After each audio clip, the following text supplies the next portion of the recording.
APJ Abdul Kalam କହିଥିଲେ, ଆଜିର ଅଭ୍ୟାସ କାଲିର ଭବିଷ୍ୟତ।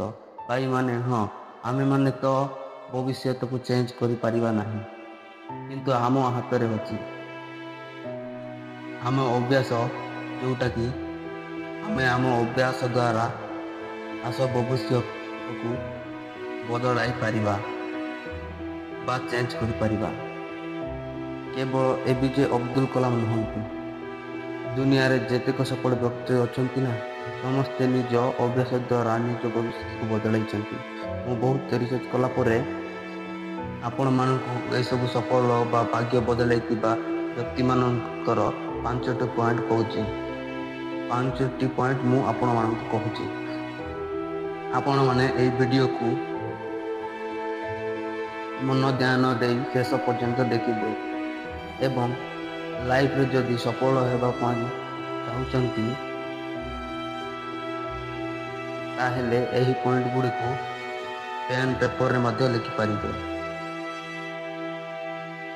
ତାହେଲେ ଡେରି କାହିଁକି? ଚାଲନ୍ତୁ ଏହି ପଏଣ୍ଟ ଗୁଡ଼ାକୁ ଭଲ ଭାବରେ ଜାଣିବା। Number 1, self take. ଆଜ୍ଞା ହଁ, ଆପଣମାନେ ନିଜ ସହିତ ନିଜେ କଥା ହୁଅନ୍ତୁ। ମିରର ଆଗରେ ହେଉ ବା ଖାଲି ଜାଗାରେ ହେଉ, ଆପଣମାନେ ନିଜ ସହିତ ଟିକେ ନିଜେ କଥା ହୁଅନ୍ତୁ ଏବଂ ଡିସାଇଡ୍ କରନ୍ତୁ ଆପଣମାନେ ଆଜି ଦିନରେ କ'ଣ ଭୁଲ କାମ କଲେ ବା ଯେଉଁଟାକି ଆପଣମାନେ ନେକ୍ସଟ ଡେରେ ବା କାଲିକୁ ରିପିଟ୍ କରିବାକୁ ଚାହୁଁନାହାନ୍ତି ଏବଂ ଆଜି କେଉଁ ଭଲ କାମଟା କଲେ ଯେଉଁଟାକି ଆପଣମାନେ ନେକ୍ସଟ ଡେରେ ମଧ୍ୟ ରିପିଟ୍ କରିବାକୁ ଚାହୁଁନାହାନ୍ତି। ଆପଣମାନେ ସେଲ୍ଫ ଟେକ୍ କରିବା ନିହାତି ଦରକାର। ଯେଉଁଟାକି ଆପଣଙ୍କର ଭୁଲଟିକୁ ଜଣାଇଦେବ ଯେ ଆପଣ ନିଜ ସହିତ ଟିକେ କଥା ହୁଅନ୍ତୁ। କେଉଁଠି ଭୁଲ ରହିଛି, କେଉଁଠି ଠିକ୍ ରହିଛି, କେଉଁ କାମଟାକୁ ଆମକୁ ସୁଧାରିବାକୁ ପଡ଼ିବ ବା ତା ଉପରେ ଧ୍ୟାନ ଦିଅନ୍ତୁ।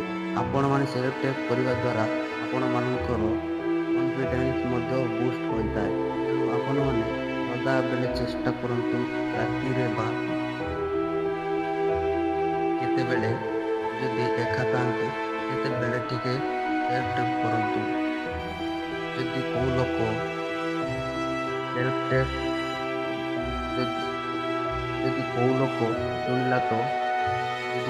ଶୁଣିଲା ତ ଆପଣଙ୍କୁ କହିବ, ଆରେ ଏ ପାଗଳ କ'ଣ ମନକୁ ମନ କଥା ହେଉଛି।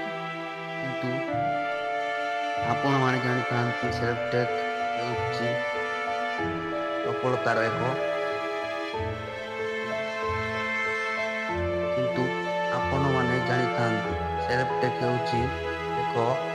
ବଡ଼ ଅଂଶ। ଯେଉଁଟା ଭୁଲ କରୁଛନ୍ତି, କେଉଁଟା ଠିକ୍ କରୁଛନ୍ତି, ସେସବୁକୁ ଆପଣମାନେ ସେଲ୍ଫ ଟେକ୍ ସାହାଯ୍ୟରେ ହିଁ ଜାଣିପାରିବେ। ଏବଂ ଯେଉଁ ମଣିଷର ନିଜ ସହିତ ନିଜେ କଥା ହେଲା ବା ନିଜର ଭୁଲଟିକୁ ଜାଣିକି ସୁଧାରି ପାରିଲା ନା, ସେ ସଫଳତା ନିଶ୍ଚିତ ହେବ। ତାକୁ ଦୁନିଆର କୌଣସି ଶକ୍ତି ବି ଅଟକାଇ ପାରିବନି। ତାହେଲେ ଆପଣ ଲାଇଫରେ ସେଲ୍ଫ ଟେକ୍ କରିବାକୁ କେବେ ବି ଭୁଲନ୍ତୁ ନାହିଁ ଏବଂ ସଦାବେଳେ ମାଇଣ୍ଡରେ ରଖିଥାନ୍ତୁ। ସେଲ୍ଫ ଟେକ୍ ହେଉଛି ନିଜକୁ ଇମ୍ପ୍ରୁଭମେଣ୍ଟ ଏବଂ ନିଜର ଯେଉଁଟା ଭୁଲ କାମ ଅଛି ତାକୁ ସୁଧାରିବା ଏବଂ ନିଜର ଯେଉଁ ଭଲ କାମ କରୁଛନ୍ତି ତାକୁ ଆଗକୁ ବଢ଼ାଇବା ବା ବଦଳାଇବା। ତାହେଲେ ଆପଣମାନେ ପଏଣ୍ଟ 1କୁ ସିରିୟସଲି ନିଅନ୍ତୁ ଏବଂ ନିଜ ସହିତ ନିଜେ କଥା ହେଇକି ନିଜର ଭୁଲକୁ ସୁଧାରନ୍ତୁ। ତାହେଲେ ଏବେ ଆମେ ଯିବା ପଏଣ୍ଟ 2କୁ। ପଏଣ୍ଟ 2 ହେଉଛି ଆମର ଯେଉଁଟାକି ହେଉଛି, ତାହେଲେ ଯିବା ଆମେ ଏବେ ପଏଣ୍ଟ 2କୁ। ପଏଣ୍ଟ 2 ହେଉଛି ଆମର ଯେଉଁଟାକି ହେଉଛି ଆମର ଲାଇଫ୍ ଟାଇମ୍ ଲର୍ଣ୍ଣର। ଆଜ୍ଞା ହଁ, ମୁଁ ଆପଣମାନଙ୍କୁ ଯେଉଁମାନଙ୍କ ନାଁ କହିଛି ସେ APJ ଅବଦୁଲ କଲାମ ହୁଅନ୍ତୁ ବା ମହାଦେବୀ କାରଗର ହୁଅନ୍ତୁ, ସମସ୍ତେ ସଦାବେଳେ କିଛି ନା କିଛି ନୂଆ କରିବା ପାଇଁ ଚେଷ୍ଟା କରିଥାନ୍ତି। APJ ଅବଦୁଲ କଲାମ ହୁଅନ୍ତୁ ବା ମହାଦେବୀ କାରଗର ହୁଅନ୍ତୁ ବା ସୁନ୍ଦର ପିଚି ହୁଅନ୍ତୁ,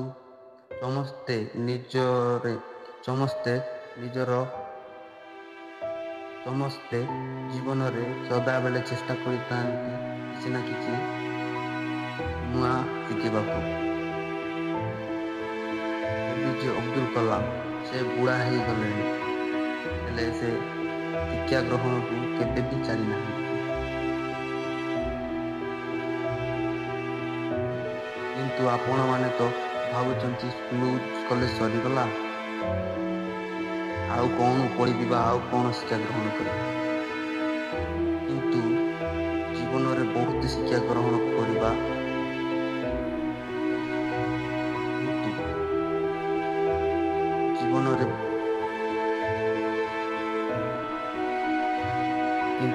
ଜୀବନରେ ବହୁତ ଶିକ୍ଷା ଅଛି ଯାହାକୁ ବି ଆପଣମାନେ ଗ୍ରହଣ କରିବା ନିହାତି ଦରକାର।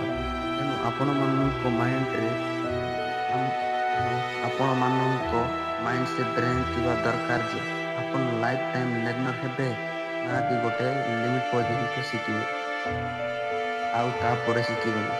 ତାହେଲେ ଆପଣ ଜୀବନରେ ଫସିଯିବେ, ଆପଣ ଜୀବନରେ କେବେ ବି ସଫଳ ହୋଇପାରିବେନି। ଆପଣଙ୍କର ସମୟ ସଦୁପଯୋଗ କରନ୍ତୁ, ଲାଇଫରେ ନୂଆ କିଛି ଶିଖିବା ପାଇଁ ଚେଷ୍ଟା କରନ୍ତୁ।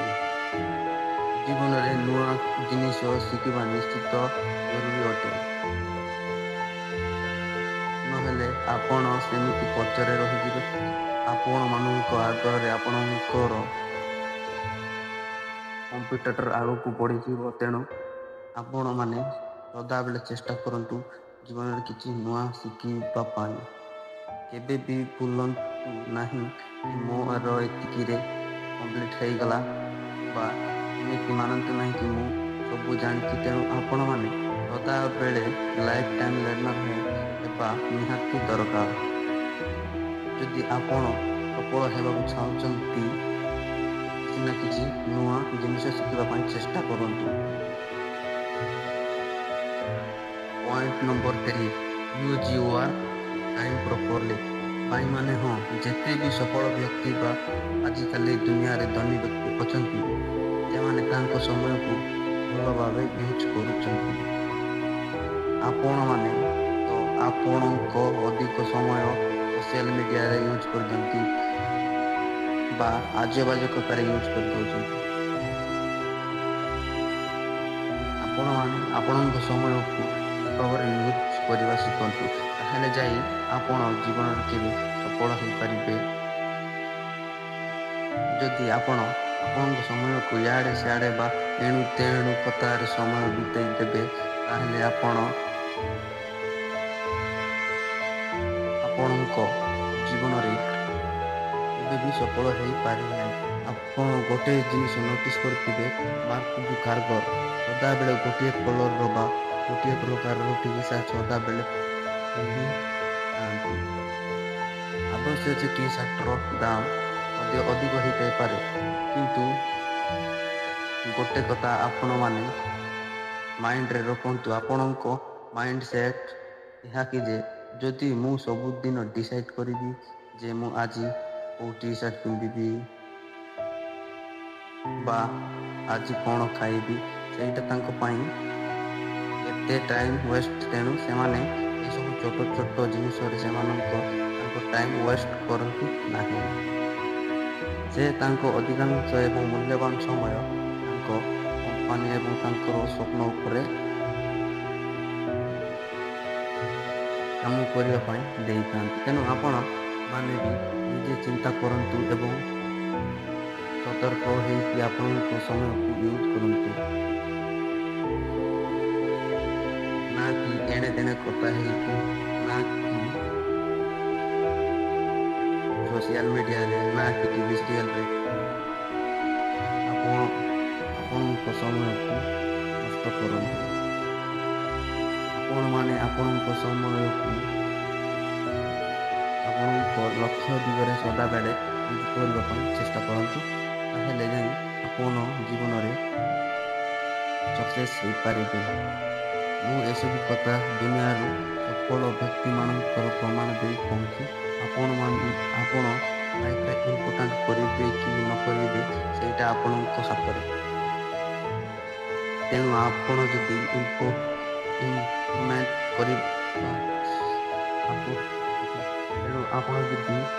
ଲାଇଫରେ ଇମ୍ପ୍ରୁଭମେଣ୍ଟ କରିପାରିବେ ତାହେଲେ ଆପଣ ସଫଳତା ନିଶ୍ଚିତ ହିଁ ଆପଣ ସଫଳତା ପାଇକି ହିଁ ରହିବେ। ଆପଣଙ୍କୁ କେହି ବି ଅଟକାଇ ପାରିବେ ନାହିଁ।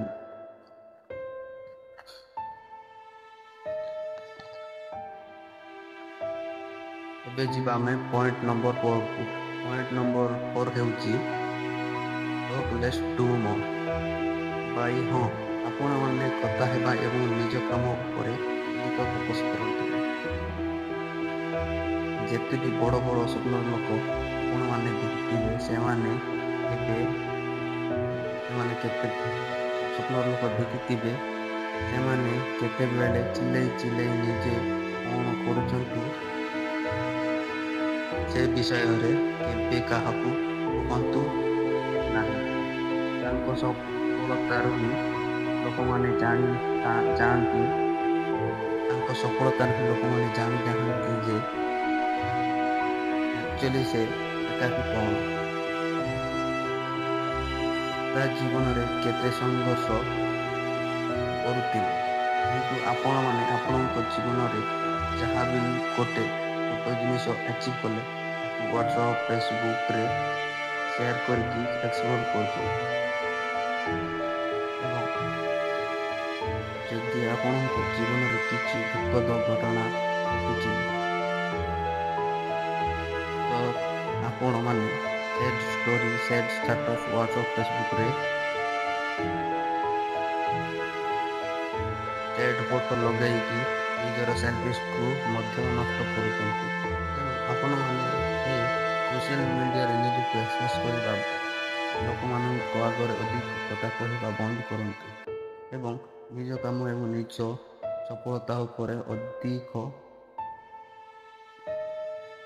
ଫୋକସ୍ କରନ୍ତୁ।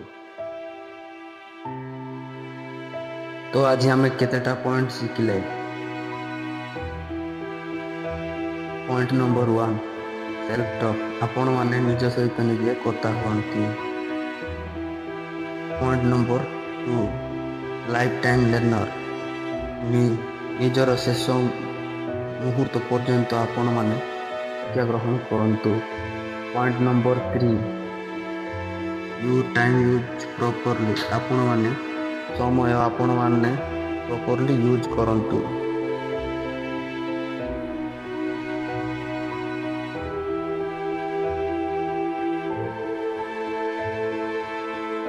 ପଏଣ୍ଟ ନମ୍ବର 4 ଟକ୍ ଲେସ୍ ଡୁ ମୋର୍। କଥା କମ୍ କୁହ, କାମ ବେଶୀ କର।